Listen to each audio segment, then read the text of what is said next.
चुप रहने का आदान प्रदान जीवन को एक नए दृष्टिकोण से देखने का मौका प्रदान कर सकता है और आत्मसमर्पण का मार्ग प्रशस्त कर सकता है। यह एक गंभीर विषय है जिस पर विचार करने से हम सभी अपने जीवन में सकारात्मक परिवर्तन ला सकते हैं। जीवन में निरंतर अग्रसर होना महत्वपूर्ण है। सही समय पर सही बात कहना भी अत्यंत महत्वपूर्ण है। चुप रहना अक्सर स्थितियों का सामना करने का एक तरीका हो सकता है, लेकिन हमें यह भी ध्यान रखना चाहिए कि कहीं ना कहना भी हमें कभी-कभी नुकसान पहुंचा सकता है। चुप रहने का अर्थ निर्मलता में छिपा होता है। कर्मण्येवाधिकारस्ते मा फलेषु कदाचन। हमें केवल कर्म में लगाव रखना चाहिए, फल की चिंता नहीं करनी चाहिए। चुप रहना एक महान गुण है जो समर्थन और शांति का स्रोत बना सकता है। यह सादगी और आत्मविश्वास का परिचायक है।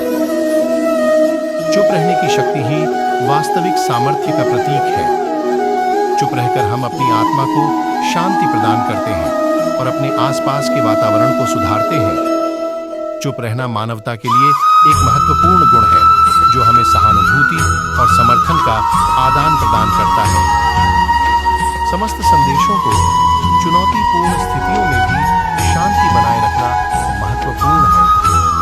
चुप रहने से ही हम अपनी आत्मा का संबंध स्थापित करते हैं और आत्मा के उच्चतम गुणों की पहचान करते हैं।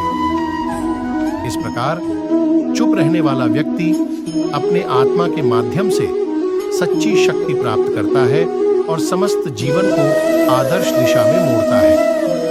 चुप रहना ही सच्चे आत्मज्ञान का द्वार है जो हमें सभी को एक दूसरे के साथ समर्थन में जोड़ता है। हमें अपने कर्मों में विशेष भावना नहीं रखनी चाहिए और स्वार्थ की भावना से मुक्त होकर सबका हित करना चाहिए। इसी प्रकार चुप रहने का अर्थ यह नहीं है कि हमें अपनी बातें न कहें, बल्कि यह कि हमें सही समय और परिस्थितियों में आत्मनियंत्रण बनाए रखना चाहिए।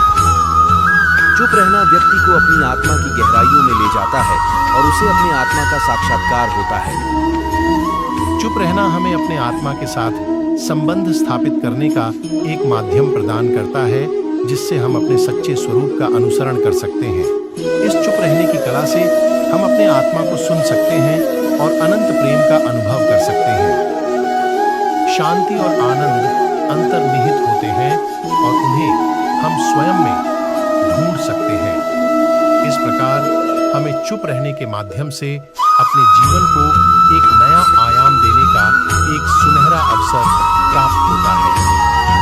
जब हम चुप रहते हैं, हम अपने आत्मा की गहराइयों में संबंध स्थापित कर सकते हैं और अपने आत्मविकास में सहारा प्रदान कर सकते हैं।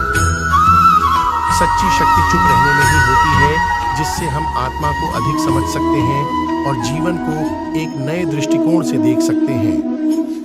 चुप रहना शक्ति का सूत्र है जो हमें अपने आत्मा की अद्वितीयता का एहसास कराता है। इससे हम अपने मन को शांति प्रदान करते हैं और अपने आत्मविकास में सफलता प्राप्त कर सकते हैं। चुप रहना शक्ति का स्रोत है जिससे हम अपनी आत्मा से जुड़ सकते हैं। वह बताते हैं कि चुप रहना मानवता को शांति और संयम का सिखाता है। हमें यह याद रखना चाहिए कि चुप रहना हमें अपने आत्मा के साथ मिलाता है और हमें समस्त ब्रह्मांड के साथ एक होने का एहसास कराता है। समस्याओं का सामना करने के लिए हमें धैर्य रखना चाहिए, लेकिन हमें अपनी आवाज भी बुलंद करनी चाहिए। चुप रहना समस्याओं का समाधान नहीं है, बल्कि समस्याओं को सामना करना है। इससे ही हम अपने जीवन को सफलता की ऊंचाइयों तक पहुंचा सकते हैं। आत्मा को शांति में ही प्राप्त होता है और चुप रहना हमें आध्यात्मिक समृद्धि की दिशा में मदद कर सकता है। चुप रहने से हम अपने आत्मा के साथ जुड़ सकते हैं और जीवन की अद्भुतता को समझ सकते हैं। चुप रहने का महत्व समझना चाहिए ताकि हम अपने जीवन को सही दिशा में बढ़ा सकें। चुप रहना हमारी आत्मा को सुनने का एक अद्वितीय तरीका है जो हमें आध्यात्मिक समृद्धि की ओर ले जाता है। चुप रहने से ही हम अपने आत्मा को सुनते हैं और आध्यात्मिक प्रगति में बढ़ते हैं। यह एक ऊंचे स्तर की शांति और सकारात्मकता की दिशा में एक कदम हो सकता है। चुप रहना एक अद्वितीय शक्ति है जो हमें सच्चे स्वयं की पहचान में मदद कर सकती है और हमें सही मार्ग पर ले जाने में सहायक हो सकती है। चुप रहना हमें गहरी शक्ति और सामर्थ्य प्रदान कर सकता है। चुप रहना मानसिक शांति और आत्मनियंत्रण का स्रोत हो सकता है, जिससे हम जीवन की अनगिनत चुनौतियों का सामना कर सकते हैं।